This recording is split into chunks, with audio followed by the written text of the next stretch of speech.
Today, we're going to see how often the Democrats have won an election for governor and for the U.S. Senate in each state since 2000. We'll do the same for the Republicans in a different video. Today, it's just the Dems. In the past, I've separately done it for governor and for the Senate. Today, it's going to combine them into one total. But this time, we're going to use percentages and not the number of elections won. But it does include special elections, except in the U.S. Senate if the election was held on the same day as the regular election to fill the remainder of a term. And keep in mind, sometimes there's an independent candidate, and that's going to take some away from both sides. And it's all about their political party at the time of the election. It doesn't matter if they switched later on. So we're going to break this down by percentage from less than 10% all the way up to 100. And one of these elections is federal, one of them is local. But this will show you how dominant each party has been for these critical statewide offices over the past 25 years. And this data does take a lot of time to prepare. So if there's a mistake, let me know down below. So let's start with the lowest tier, under 10%. This includes 5 states where the Dems have won 0 times for both offices since 2000. Those 5 states are Idaho,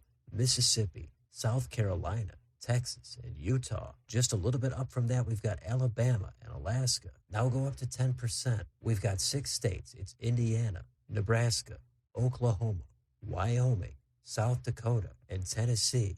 Now the states where the Dems have won at least 20% of the time in those 2 offices. We've got Arkansas, Florida, Georgia, Iowa, Kansas, Kentucky, Maine. That's another state like Alaska that includes some independents. Then we've got North Dakota and Ohio.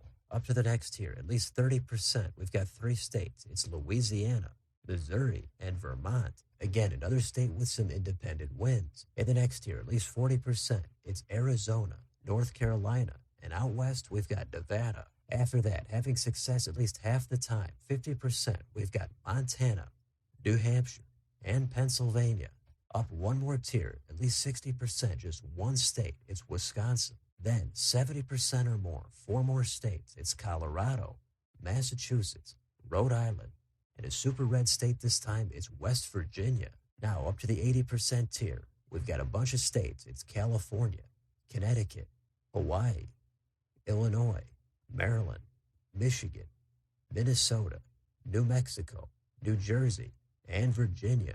Then the second highest tier, at least 90 up to 99%, 2 more states. It's New York. And on the opposite end of the country, it's Oregon. That leaves the highest tier, 100%. 2 states where the Dems have totally shut out the Republicans. Opposite ends of the country, we've got Delaware and Washington. And that completes the entire map. Most of these states had at least 15 opportunities between the 2 offices over all the years. And sometimes there's red or blue states that decided to elect the opposite party for governor. But in the Senate, it's a different story. That office usually sticks to who they would elect for president. But there's always some exceptions, such as West Virginia. That state, it's been red for a while for president. But on a statewide level and for the Senate, Dems had all the success there up until recently. Then you've got a super blue state like Vermont. They have independent Bernie Sanders that takes some wins away from the Dems. And they have Republican Phil Scott for governor. Those are more times Republicans have had success there. But everything is kind of all over the place. You've got Montana, kind of a red state for president, but for the Senate and governor, Dems have put up a bunch of wins there. Then you've got Massachusetts, another blue state, but Republicans put up a win in the Senate there. And they've got some wins for governor as well. So you can look at this all day and try to find out different patterns and differences over all these years. But when it comes down to it, Dems have certainly dominated where you might expect, plus a few other ones you might not. So that's it. This is how often the Dems have had success for the Senate and for governor since 2000. So let me know in the comments. What do you think about any of this data? Which states surprised you the most? Which surprised you the least? Let me know what you think down below. On your way out, don't forget to like, share, and subscribe. Join if you'd like to support the channel. Thanks for watching, and I'll see you next time.